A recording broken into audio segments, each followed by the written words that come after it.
دوستو، آج ماہ رجب المرجب کی 6 تاریخ ہو چکی ہے، یعنی خواجہ خواجگان شہنشاہ ہندوستان خواجہ معین الدین چشتی حسن سنجری اجمیری رضی اللہ تعالیٰ عنہ کی چھٹی شریف ہے، یعنی آج آپ کے عرس پاک کا کل شریف ہے۔ خواجہ خواجگان شہنشاہ ہندوستان خواجہ معین الدین چشتی حسن سنجری اجمیری رضی اللہ تعالیٰ عنہ ہندوستان تشریف لائے اور آپ نے اس ہندوستان میں کفر و ضلالت کے اندھیرے کو مٹاتے ہوئے اسلام کا چراغ روشن کیا، اور الحمدللہ آپ نے لوگوں کو کلمہ پڑھا کر غیر مسلم سے مسلمان بنایا۔ آپ کے ایمان پھیلانے کی برکت یہ ہے کہ آج جہاں جہاں انسان ہے ہندوستان میں وہاں وہاں مسلمان ہے، اور خواجہ معین الدین چشتی رحمۃ اللہ علیہ نے رجب المرجب کی 6 تاریخ کو اس دنیا سے وصال فرمایا۔ اسی لیے خواجہ کے آستانے پر آج بہاریں نظر آ رہی ہے۔ ہندوستان ہی نہیں بلکہ بیرون ملک سے بھی میرے خواجہ کے در پہ لوگ جوق در جوق حاضر ہیں، خواجہ کے فیض و برکات سے مالا مال ہو رہے ہیں۔ خواجہ معین الدین چشتی حسن سنجری اجمیری رضی اللہ تعالیٰ عنہ کے آستانے کو وسیلہ بنا کر رب کی بارگاہ سے اپنی دعائیں کر رہے ہیں۔ خدا تعالیٰ غریب نواز کے صدقے میں لوگوں کی مرادوں کو پورا فرماتا ہے۔ خواجہ کے در کی حاضری کی برکت سے، خواجہ کے وسیلے سے رب تبارک و تعالیٰ بیماروں کو شفا اور پریشان حالوں کی پریشانی کو دور کرتا ہے، بیماروں کو شفا عطا فرماتا ہے۔ الغرض جو جیسی مصیبت، جیسی پریشانی، جو بھی تمنا اپنے دل میں لے کے حاضر ہوتا ہے اس کی پوری ہوتی ہے۔ اسی لیے دنیا کفر اور شرک اور بدعت کے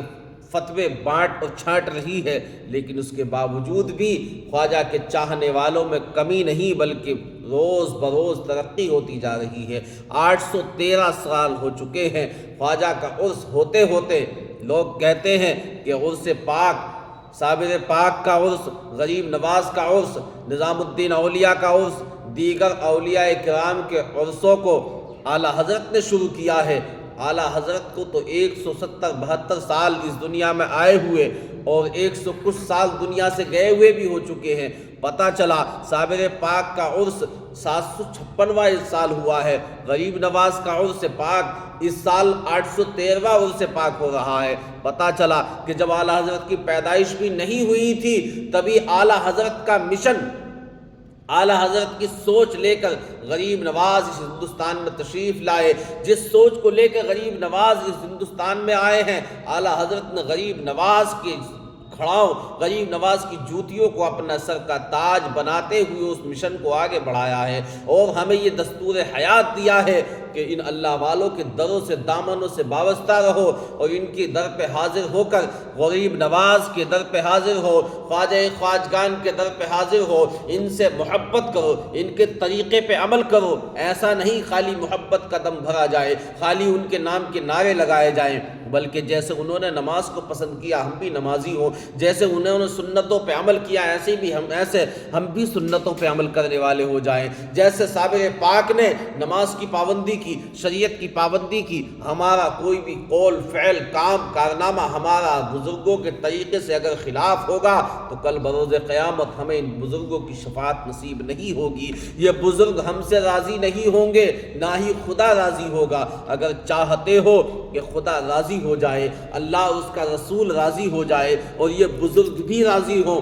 تو جو ان بزرگوں کی تعلیم تھی اس پہ عمل کرو۔ جیسے ان بزرگوں نے شریعت کی پابندی کی ہے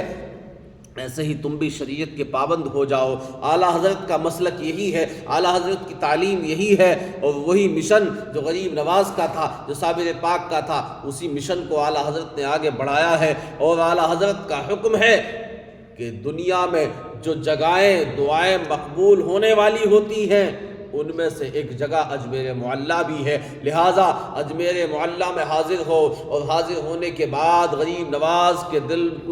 غریب نواز کا تصور اپنے دل میں لے کر رب تبارک و تعالیٰ کی طرف لو لگاؤ، اور رب تبارک و تعالیٰ سے غریب نواز کے صدقے کا فیضان مانگو، اور غریب نواز کی بارگاہ میں عرض کرو کہ مریض